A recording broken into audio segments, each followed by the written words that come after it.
کسی نماز کے بعد کر لو تو زیادہ بہتر ہوگا، کیونکہ یہ خاص وظیفہ ہے، یہ خاص دعا ہے، کیونکہ جب آپ نماز کے بعد کرو گے تو اس وقت آپ کا وضو بھی ہوگا، آپ نے ذکر و اذکار بھی کیا ہوگا۔ جب آپ ذکر و اذکار کر کے اللہ پاک کو یاد کر کے اللہ پاک کی عبادت کر کے اللہ پاک سے کچھ مانگتے ہیں اور کچھ خاص عمل کرتے ہیں، کچھ خاص وظائف کرتے ہیں، تو ان کا زیادہ فائدہ ہوتا ہے اور زیادہ اثر ہوتا ہے۔ اگر آپ کسی نماز کے بعد کر لیں تو بہت بہتر ہوگا، ویسے آپ کسی بھی وقت کر سکتے ہیں، جب بھی آپ کو وقت ملے، کوئی پابندی والی بات نہیں ہے۔ اس دعا کو، اس وظیفے کو بچہ بھی کر سکتا ہے، مرد بھی کر سکتا ہے، عورت بھی کر سکتی ہے۔ دیکھیے، اگر آپ کا بچہ بھی ہے وہ بھی اس دعا کو پڑھ سکتا ہے، اگر وہ پڑھائی کر رہا ہے تو انشاءاللہ اللہ پاک اس کو کامیابی عطا فرمائے گی۔ اگر کوئی عورت کرنا چاہے تو اس کی زندگی میں جو بھی مشکلات ہیں وہ بھی اس وظیفے کو کرے تو انشاءاللہ اس عورت کو بھی کامیابیاں ملیں گی۔ تو اس طرح کوئی مرد کرے اس کو بھی کامیابیاں ملیں گی۔ مردوں کے بہت سے مسائل ہوتے ہیں، انہوں نے ذریعہ معاش کرنا ہوتا ہے، دولت کمانی ہوتی ہے، اپنے بچوں کو پالنا ہوتا ہے، مرد تو لازمی کریں۔ المختصر یہ کہ کوئی بھی کر سکتا ہے، انشاءاللہ فائدہ ہی فائدہ ہے، کامیابیاں ہی کامیابی ہیں۔ محترم ناظرین، چھوٹا سا عمل ہے، 15 سے 20 منٹ لگنے ہیں، اپنے لیے نہ صحیح اپنے بچوں کے مستقبل کے لیے ایک مرتبہ اس عمل کو بھی پڑھ لینا۔ معجزہ اپنی آنکھوں سے صبح اٹھتے ہی دیکھ لینا، صبح اٹھتے ہی زندگی میں وہ تبدیلی ہوگی کہ جو لوگ آپ کو دھتکار رہے ہوتے ہیں، آج آپ کی غریبی کا مذاق بنا رہے ہیں، وہی لوگ آپ کو اس عمل کو پڑھتے ہی کندھوں پر اٹھا لیں گے۔ اس عمل کو پڑھنے کے بعد آپ کی عزت بھی ہوگی، آپ کا رتبہ بھی ہوگا، آپ کا مقام بھی ہوگا، اور پیسہ دولت ایسی ایسی جگہ کہ آپ کو ڈھونڈتے ہوئے آئے گا کہ رزق خود چل کر آپ کے پاس آئے گا۔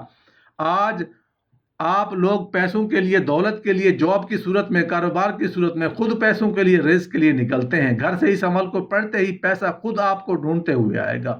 اس عمل کو کر کے آپ اللہ سے جو مرضی چاہے مانگ لے، پیسہ دولت، تو اس عمل کو آگے کچھ بھی نہیں، دنیا جہاں کے خزانے مانگ لو، اللہ جل شانہ عطا فرمائیں گے۔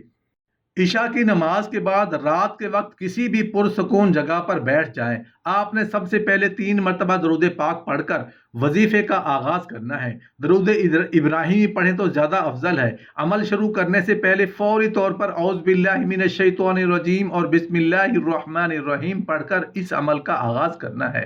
جیسے ہی پڑھ لیں گے، اگر آپ کے پاس تسبیح موجود ہو، اپنے ہاتھ میں تسبیح پکڑ لیں، نہ ہو تو کوئی بات نہیں، اپنے سیدھے ہاتھ پر گنتی کرتے ہوئے پڑھنا شروع کر دیں۔ 3 وظائف پر مشتمل یہ پورا عمل ہے۔ عشاء کی نماز کے بعد اپنے گھر کے اندر کسی پرسکون جگہ بیٹھ جانا ہے۔ سب سے پہلے آپ نے درود ابراہیمی 3 مرتبہ پڑھ کر اس کے بعد اعوذ باللہ من الشیطان الرجیم اور بسم اللہ الرحمن الرحیم پڑھ کر اس عمل کا آغاز کرنا ہے۔